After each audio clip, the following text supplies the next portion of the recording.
Today we're going to be talking about Week 11 of the 2020 NFL season, and this was actually a pretty good week. We had a lot of really good games, only like a few blowouts, and we had 2 games going to overtime. So yeah, it was a pretty good week, and I'm excited to talk about it. So let's go ahead and get into things. So the first thing we're going to talk about are the Eagles.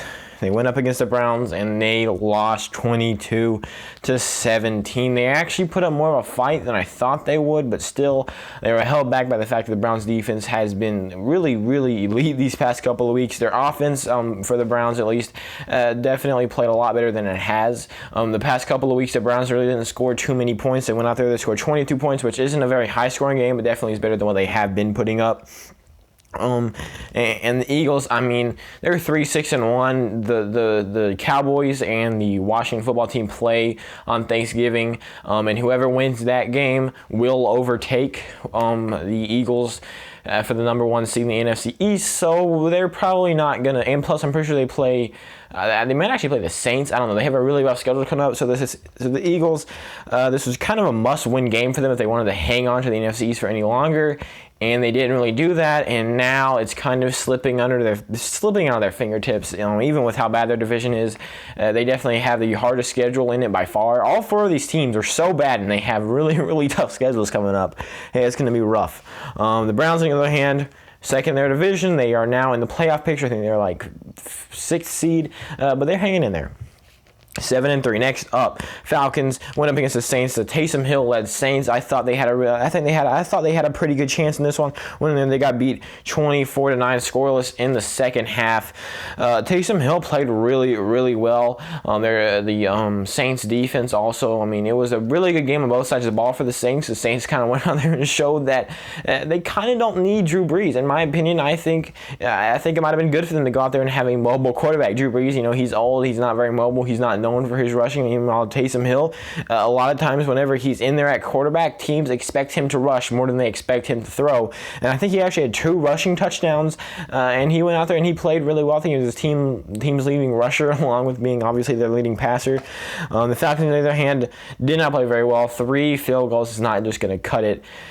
They had a rough game. Even though they were going against the Saints, they still had a rough game. And yeah, the Saints go up to 8-2. They are back in front in their division, and they are ready to roll. Next up, Bengals went up against Washington. Washington managed to completely destroy them. I said against Washington, but no, they just beat them 20-9. Wasn't too bad of a loss. Obviously, we all know about the terrible injury that happened early in the second quarter. I think Joe Burrow, he tore the ACL and MCL in his left knee. It was a rough hit. He's out for the rest of the season, and I think people are saying that he might be out for a bit of next season, but he's probably going to be back next season. The Washington, on the other hand, their defense looked pretty well in the second half. In the first half, though, it was kind of terrible. The Bengals had 3 drives. Well, they had 2 drives inside the red zone that got no points. One was a fumble that ended up as a touchback for Washington, and one was a missed field goal that was like a 20-yard field goal. So Washington got 2 lucky breaks. There really could have been a bad game for them. And like I said, their offense also got boosted in the second half.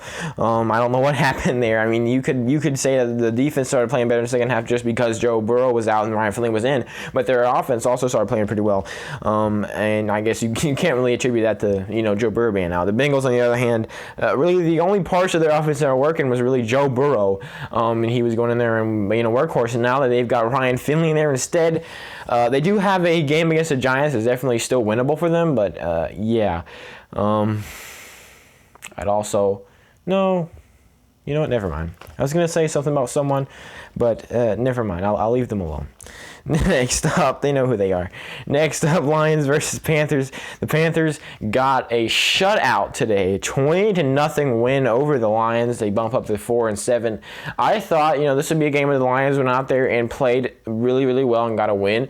Because with PJ Walker there, he hasn't necessarily looked really good whenever he's had to go in there beforehand. Late last week, and against the Falcons, he had a couple plays, couple drives, and he didn't look very good. This game, however, he went out there, he played really well. Especially the Panthers defense, obviously holding the Lions to no points whatsoever. The second shutout of the season. for all teams. I'm sorry, I sound like I was going to say second shutout for the Panthers, but no, second shutout. Only the second shutout this whole season comes for the Panthers. Their defense played a monster game. The Lions completely collapsed. I think they had a couple missed field goals, though, so a bit lucky there for the Panthers, but still, they got a nice win. The season's most likely over for them, but who knows? I mean, 9-7 is still a possibility. They don't have too rough of a schedule. I think they've already played the Buccaneers twice. I think they've already played the Saints once. They've already played the Falcons twice. So they've got a lot of their hard games out of the way. I don't know what their schedule is exactly, but I know they play the Vikings next week, and we'll get to them. Next up, Steelers versus Jaguars. This was one of the couple blowouts I was talking about earlier. Steelers got the win 27-3, and they stay undefeated. They are 10-0, and I think they could lose out. I think they could lose the rest of their games and probably still have a shot at making it to a wild card slot. I do think that if they lose out, they also might lose their division, but who knows? The Jaguars, on the other hand, have now lost 9 straight games. They are probably feeling so lucky that they got the Week 1 win against the Titans, or wherever. Yeah, it was the Titans that they beat. Right now they're 1-9 though, and this season is now.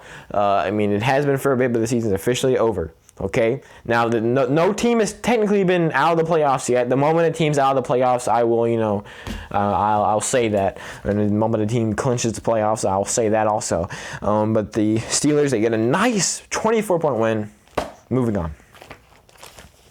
Titans went up against the Ravens. It was a really, really, really good game. This is This is the first one we're going to talk about where a team went into overtime. It was a 6-point game. Titans beat the Ravens 30-24. The Ravens offense didn't actually have a very good game. Yeah, they managed to score 24 points, but they were really carried by their defense. I mean, you look at some of the stats. I think Lamar Jackson had just over 100 passing yards. We're starting to see it kind of catch up with them. They kind of got some lucky breaks a few weeks ago. Now, last week, they didn't play too well offensively, lost to the Patriots. This week, kind of fell apart in the second half, lost to the Titans. The Titans, on the other hand, had a really good game, both sides of the ball. They managed to fight through, and admittedly, the Ravens did have a really, really good defensive performance. It was just the fact that the Titans' offense is one of the best. Obviously, Derrick Henry with that monster run in the overtime that basically won them the game. So, yeah, the Titans got a nice win there. The Ravens, though, 6-4, and they play the Steelers on Thanksgiving. A 6-5 Ravens team is not what I expected to see, but it's looking more and more likely as we approach Thursday. Next up, Patriots played against the Texans, and the Patriots got a rough loss, 27-20. Texans got a win. That probably means nothing, but who knows? Both offenses, in my opinion, looking at the stats, they both played pretty well, and it was a battle of the defenses. And surprisingly, the Texas defense went out there and played really well, and the Patriots defense underperformed. In my opinion, I think that the Patriots, they played kind of the opposite as they did last week. Last week we saw them go out there and have a really defensive performance and didn't need to do much on offense. This week their defense underperformed, so they had to rely on their offense, and we saw what kind of happened. In my opinion, I thought coming into this game the Patriots were a much better team than the Texans, and the Texans obviously have now won. But yeah, the Patriots are 4-6. Things aren't over, but I say this to a lot of teams, especially as we're nearing the end of the season. You only have so many games left to play. Earlier in the season, you can be 0-4 and still say, we've got, 12 more games. Now, though, you've only got 6 more, so there's nothing much you can really do. Next up, Dolphins against Broncos, a game that I thought would be a massive blowout for the Dolphins. Turns out to be the other way around. The Broncos get a nice win, 20-13. Not a blowout, but still a good win against the Dolphins. The Broncos defense had a nice game. The Broncos offense didn't even play too well. They only scored 20 points. Drew Lock had a terrible game. I think he threw a couple of picks. The Dolphins, though, Tua Tagovailoa, they kind of started to rely on him a lot, and we saw him kind of falter, and that does not look good because he hasn't been involved in the action very much, and now we're starting to see that it's not looking too good. However, they are still 6-4, definitely still in things. They are no longer in the playoff picture, but I think they are tied for. They have the same record as the Raiders, who are into the 7th seed. So, yeah, the Dolphins definitely not out of things yet, but the way they've played these past 2 weeks, not looking too good. Next up, Jets went up against the Chargers. Closer than I expected, but the Jets still did, as we're seeing every week, lose. 34-28. Chargers get the win. The Jets down to 0-10. We have a 10-0 team and an 0-10 team. I wish it was like this every year. I really hope that I really hope that the Steelers go 16-0 and the Jets go 0-16. Just so that'd just be perfect. I feel like there's no point in going 0-10 and then winning a game. I think it's only a matter of weeks, maybe 2 weeks before the Jets are out of things. But the Chargers, they played pretty well. Joe Flacco, though, actually had a pretty good game. He was kind of what was keeping them in it. He's mainly the reason it was a 6-point game. Also, Chargers punter took a safety, left 1 second on the clock, so they kicked kickoff for the safety. There were 8 seconds left, so they just wanted to take a safety, run out the clock. But no, so I actually thought there for a second that the Jets were going to run back the safety kickoff or the drop kick, whatever. There's a kickoff after every safety. I thought they would run that back and win the game, and I thought that'd just be so perfect for how this Chargers season has gone. But no, now we're starting to see how this Jet season has gone as they, can't pull off the miracle, and they lose. 0-10 still. Winless every week. Next up, the other game that went into overtime. Packers went up against the Colts. We knew this was going to be a good game. It was America's game of the week, and it went out there and showed. The Colts got the win, 34-31. Good game by the Colts. Their offense went out there and played really well. It kept up with that tough Packers offense. Actually forced the Packers to have to kick a last-second field goal to tie the game up and go into overtime. I thought the roles would be the reverse, but no. I think at one point the Packers were up like 21-7. That kind of fell apart. We're starting to see week after week this Packers defense underperform. People always get mad at me for saying this, but it's like every single week the Packers defense does not play very well. And it's starting to, they're 7-3, which it's still pretty good. But a few losses, they're 7-5, anything. It could start going downhill really fast. But the Packers offense played pretty well. They managed to keep up with the Colts, and it was a good game for both of the teams. That's all I can say. Next up, Cowboys went up against the Vikings, and surprisingly, the Cowboys managed to get the win mainly, and it wasn't even mainly their fault. It was because the Vikings defense had a terrible, terrible game. Now, the Cowboys that went out there, they what's his name? Andy Dalton had actually a pretty good game, but again, a lot of it has to do with the fact that Vikings defense, which has been their weak spot the whole year, played one of its worst games that we've seen. It was terrible. Kirk Cousins went out there and he had one of his. Their offense showed up. They scored 28 points, which they were going up against another one of the worst defenses, but still, the Vikings defense was just so awful. They were letting the Cowboys do whatever they want. So the Cowboys, they get a win that really wasn't their fault, but still, gotta credit them. They did manage to go out there and they managed to get the win. And they've got, again, like I was talking about with the Eagles game, they have a pretty important game on Thanksgiving, a pretty good game against Washington. Washington obviously got the win, so they're both of these teams coming off of wins, looking to get another one. All of these games on Thanksgiving are going to be really good, and I'm so glad they got a bunch of good games set up for Thanksgiving. Next up, Chiefs against the Raiders.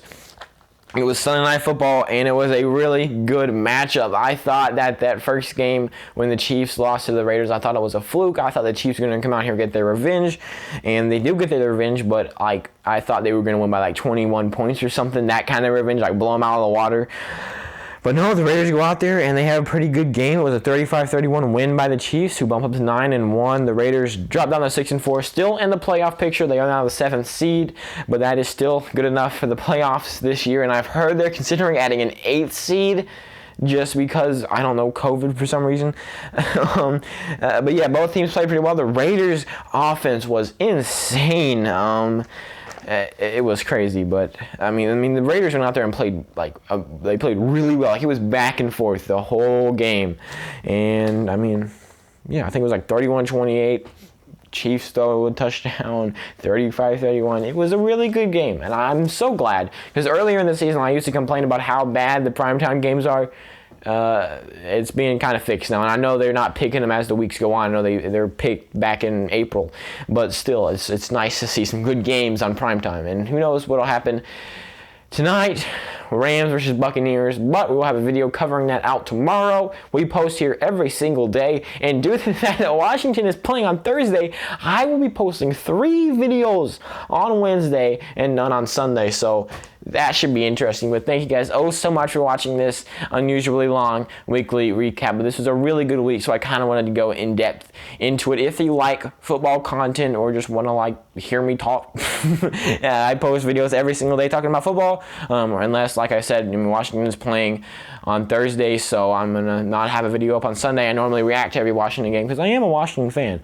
But yeah, we have power rankings, weekly predictions, we have weekly recaps as you're watching right now. We have Monday night recaps, Thursday night recaps. The Thursday night recap, I don't know what I'm gonna do.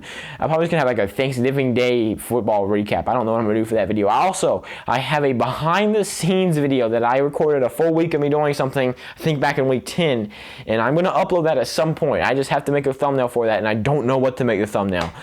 That's why I haven't posted that. I keep on giving updates for it, but never do I post it. It's recorded and everything, and it's done. All the footage is edited together. It's ready to be posted. I just need to get it on here. I'll do that like tomorrow or something. But anyways, you don't care about that. Please subscribe. Hope to see you in the next one. Thank you guys so much for watching, and goodbye.